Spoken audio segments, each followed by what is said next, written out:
নমস্কার বন্ধুরা, travel with Subhrajit চ্যানেলে আজকে আরও একবার আপনাদের স্বাগত। আজকের এই ব্লগে আমি আপনাদের সামনে তুলে ধরব ঝাড়গ্রাম জেলার দুটি অবশ্যই দর্শনীয় জায়গা। এক হচ্ছে কনকদুর্গা মায়ের মন্দির, আর দুই হচ্ছে চিল্কিগড় রাজবাড়ি। তো এই পর্বে আমি আপনাদের সামনে সেটাই তুলে ধরব। আশা করি ভালো লাগবে আপনাদের।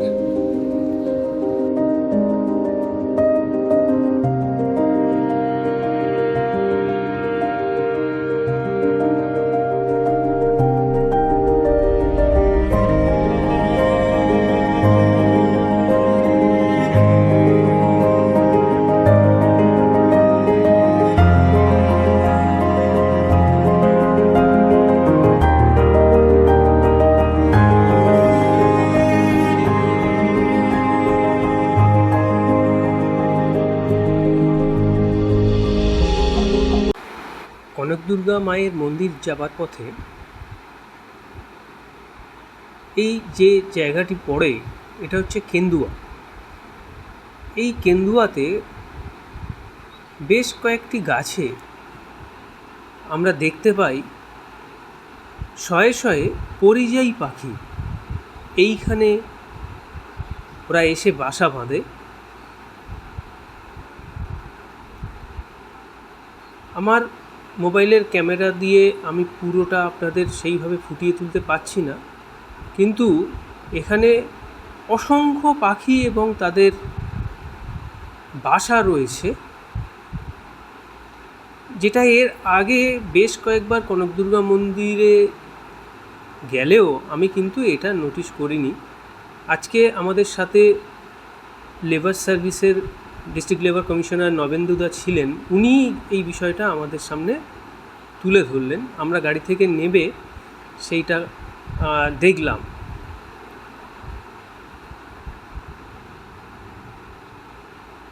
শামুকখোল এর আধিক্য দেখা গেল। এছাড়াও আরও বিভিন্ন পাখি রয়েছে যেগুলো অতটা আমার জানা নেই তাদের নামগুলো, কিন্তু এগুলো সবই পরিযায়ী পাখি। তো আসুন এইখানকার যে লোকাল লোক আছে তার সাথে একটু আমরা কথা বলি। কবে মানে জ্যৈষ্ঠ মাসে আসে? জ্যৈষ্ঠ মাস আসে। ডিম পাড়ে, ডিম ফুটে বাচ্চা হবে, তারপর উড়ে চলে যাবে। উড়তে শিখলে পালিয়ে যাবে। এগুলো কি সব বাইরের দেশের নাকি? হ্যাঁ, বাইরের দেশ। সব বাইরের দেশে। আপনার এখানে কোনো ডিস্টার্ব বোধ করেন না তো? না, রাত্রে করে। রাত্রে মানে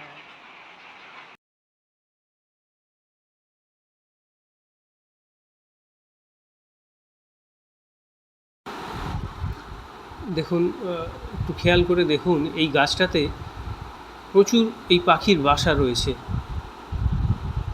যেগুলো দেখা যাচ্ছে এগুলো সবই পাখির বাসা। যেটা জানা গেল, এইখানে এই পাখির ডিমগুলো যখন তারা বাচ্চাগুলো পরিণত হয়ে যায় তখন তারা এখান থেকে চলে যায়। অসাধারণ। এই গাছটিতেও প্রচুর পরিমাণে কিন্তু এই পাখি রয়েছে, যেটা আমার এই মোবাইলের ক্যামেরার লেন্সে আমি সবটা আপনাদের ফুটিয়ে তুলতে পারছি না। দারুণ লাগলো।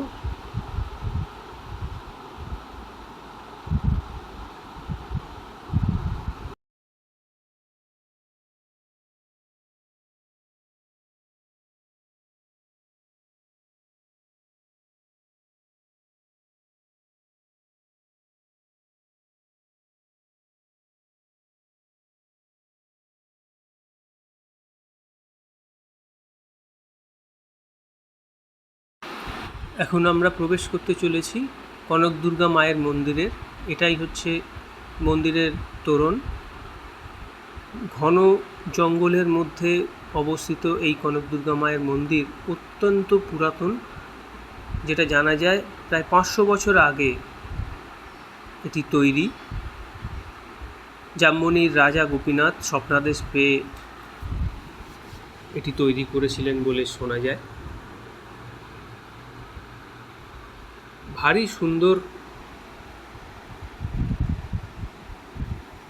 এটি হচ্ছে এখানে পার্কিং ব্যবস্থা। গাড়ি নিয়ে এলে এখানে গাড়ি রেখে এই হচ্ছে রাস্তা যেটা কনক দুর্গা মায়ের মন্দিরে গেছে জঙ্গলের ভেতর দিয়ে।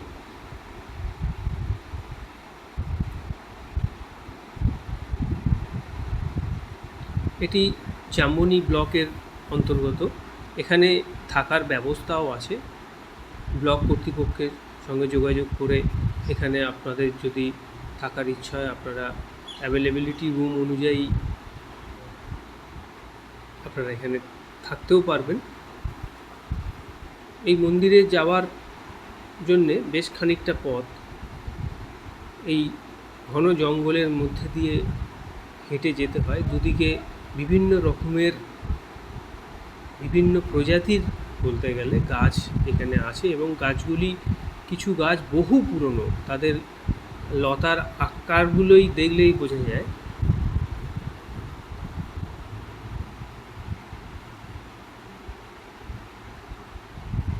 ঝাড়গ্রাম আমি চাকরি সূত্রে আছি, বছর 3 হলো।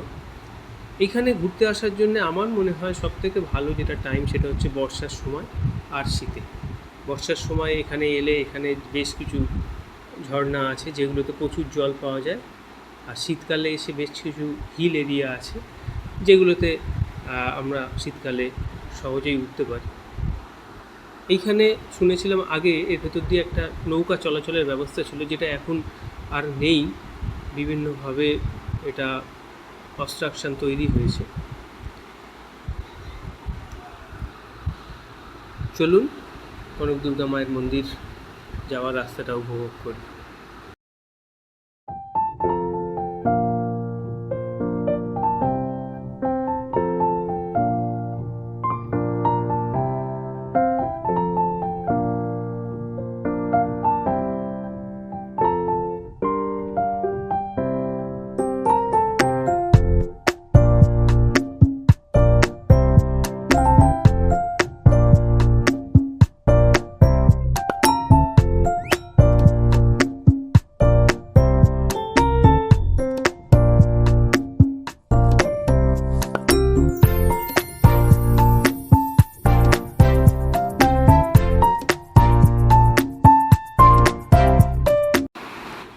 এখানে প্রচুর হনুমানের দেখা পাওয়া যায়, তাই খুব সাবধানে থাকবেন।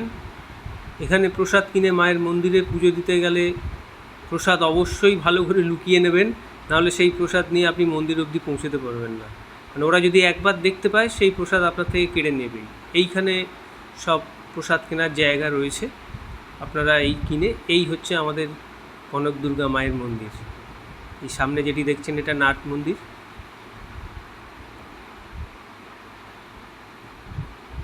আর এই ধারে এটি হচ্ছে আদি মন্দির, আগে এখানেই ছিল, পরে এটাকে নতুনভাবে তৈরি করা হয়েছে, যেটি এখন আপনারা দেখছেন নাট মন্দির। এবং তার পিছনে এই হচ্ছে মূল মন্দির। এখানে কনক দুর্গা মা, মূলত মা দুর্গাই এখানে পূজিত হন। যেমন বললাম প্রায় 500 বছর আগের। এখানে ফটো তোলা নিষেধ, তাই মন্দিরের ভিতরে ফটো তোলা সম্ভব হয়নি। মন্দিরে পুজো দিয়ে এবার আমরা একটু দেখে নেব। এই মন্দিরের পাশ দিয়েই বয়ে চলেছে ডুলুং নদী। এই বর্ষার সময় ডুলুং নদীতে প্রচুর জল থাকে এবং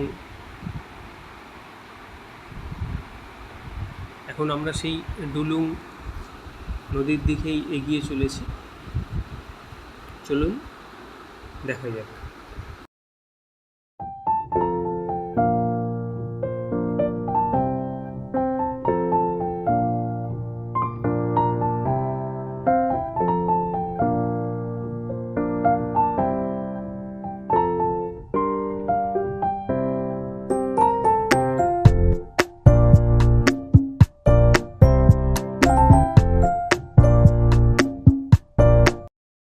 বর্ষায় নদীর জল অত্যন্ত বেড়ে যাওয়ার কারণে সম্ভবত কর্তৃপক্ষ এখানে বন্ধ করে দিয়েছে, নদীতে যাওয়া যাচ্ছে না। এই হচ্ছে সামনে ডুলুং নদী। এবার এখান থেকে আমাদের পরবর্তী গন্তব্য হচ্ছে চিল্কিগড় রাজবাড়ি। চলুন চিল্কিগড় রাজবাড়িতে কেমন জায়গাটা আপনাদের সাথে শেয়ার করি। এই হচ্ছে চিল্কিগড় রাজবাড়ি। এটি হচ্ছে ঢোকার গেট।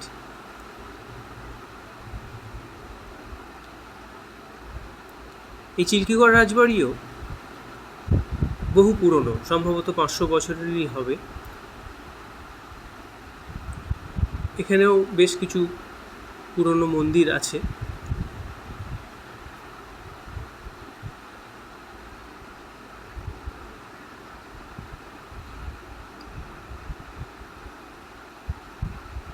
এই যে মন্দিরটি দেখা যাচ্ছে, এটি এই রাজবাড়ির একটি পুরনো মন্দির। এছাড়া এখানে আরও একটি মন্দির রয়েছে। চলুন রাজবাড়ির এই পুরনো মন্দিরটি আপনাদেরকে একটু ঘুরে দেখাই। এই মন্দিরটি প্রায় 450 বছর আগে নির্মিত, যেটুকু জানা যায়। চলুন দেখা যাক। রাধাকৃষ্ণের মন্দির।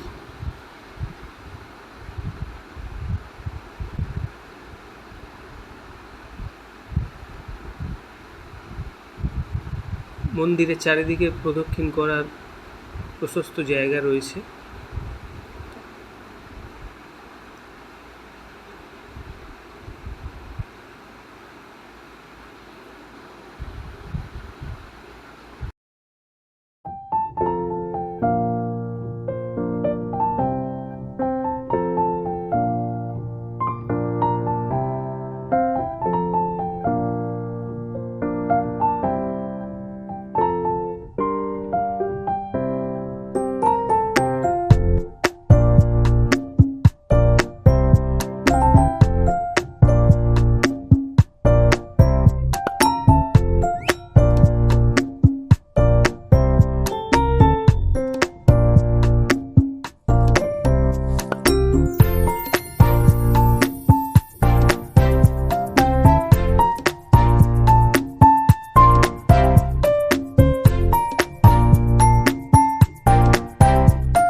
এবার আমাদের ফেরার পালা। এখন আমরা রয়েছি ডুলুং নদীর ওপর একটি ব্রিজ। সেই ব্রিজে, এই জায়গাটিতে যখন ডুলুং নদীতে প্রচুর জলোচ্ছ্বাস হয় তখন এটা যাতায়াত প্রায় বন্ধ হয়ে যায়, কারণ জল তখন এই ব্রিজের ওপর দিয়ে বইতে শুরু করে। ভারী সুন্দর লাগে এই জায়গাটিতে।